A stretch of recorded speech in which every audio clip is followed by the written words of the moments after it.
Welcome to the last challenge in the 5x5 infographic challenge. In today's challenge, we are going to build an entire infographic from top to bottom. We're going to go over the 5 key steps that I talked about in the infographic masterclass webinar.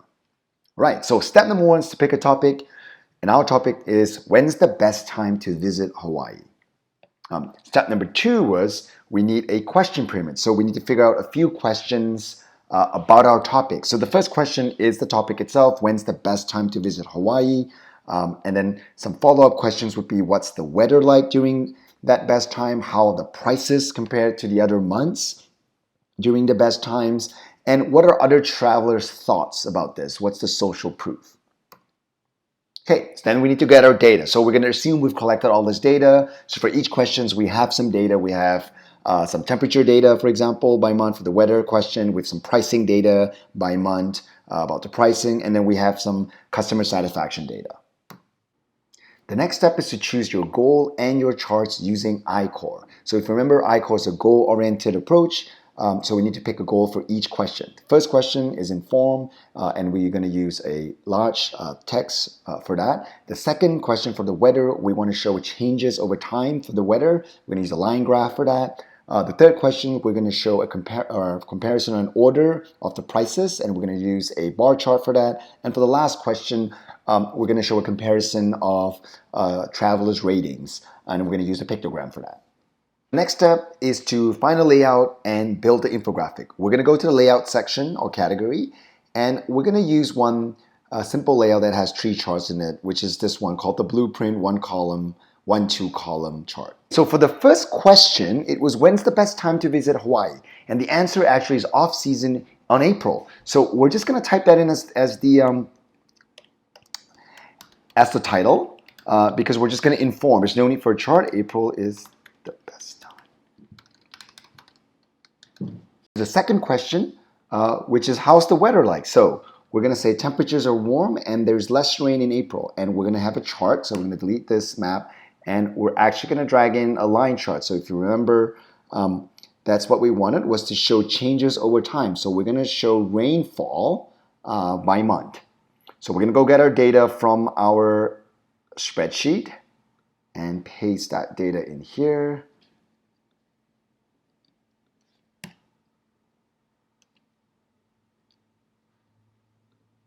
Pasted way too much data.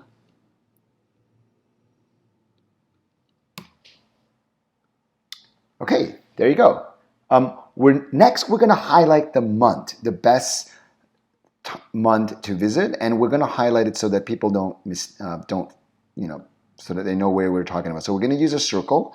What we're going to do is going to place that circle on top of the month April, and we're going to change the transparency by sliding the opacity back, and we're going to make it a lighter color so that people can actually see it.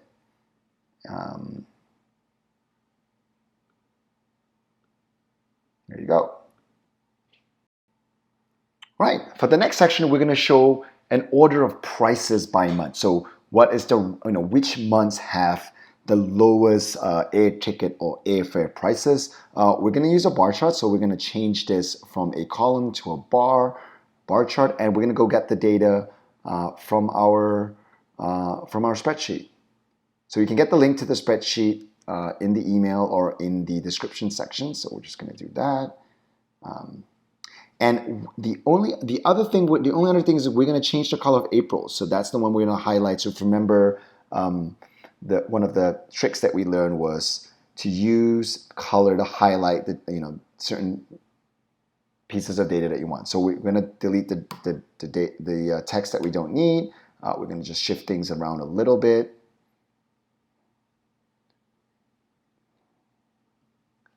And we're going to add a title. So April airfare prices are the lowest. Right, and for the last question, we're going to show a comparison on the satisfaction of customers who visited during the April season, right? So we're going to say something like 9 out of 10 visitors said that they would come back.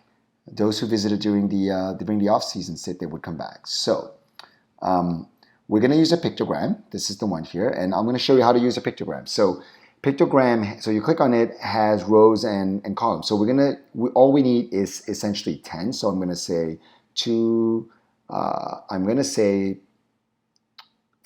5 rows of 2 columns, and essentially I want to say 90% of them. So then we go into here, which is the fill. I'm going to go and highlight 90, which is 9 out of 10, and I pick the other color to fill. So I'm going to pick a lighter color so that you see 9 out of 10 visitors said they would come back. And that's it. We're done. Right, so I'm going to show you how to use an image, how to make put an image background, and how to use images in your infographic. So we're going to go into the image section. You can also upload an image. I'm just going to type in island, and we're just going to drag in a picture of an island. So there's the first one over here. You can drag in or just click, type in and click on it. And we're going to just make sure we fit. We're going to try and fit this entire thing in here, and we're going to crop it. As you can see, it's too big. So how do I crop it? So we are going to go crop this a little bit. You crop it with this little crop thing here, and then we essentially just expand it to the size that we want, and we would get a crop and crop this time. So there you go. And I'm going to push this to the back, and I'm going to change the opacity. Just to make it really light so that it doesn't distract. So as you can see, I've changed the opacity to maybe even less, to maybe like 50%, maybe even more, even less, sorry, like that. All right, so that's how you use images with charts. We probably have to change the color of these texts to white because it's too, as you can see, it's too dark. So how do I do that? We go into the x-axis and the y-axis and just change the font colors. So you can do this, and you can see everything's changed. And then I'm going to go in and change the line colors as well. And I'm going to go to the y-axis and do the same thing. Right? And click on save. And there you go. So there's our infographic. So hopefully this was simple enough. This is the last challenge. So congratulations, you have made it. Thank you very much.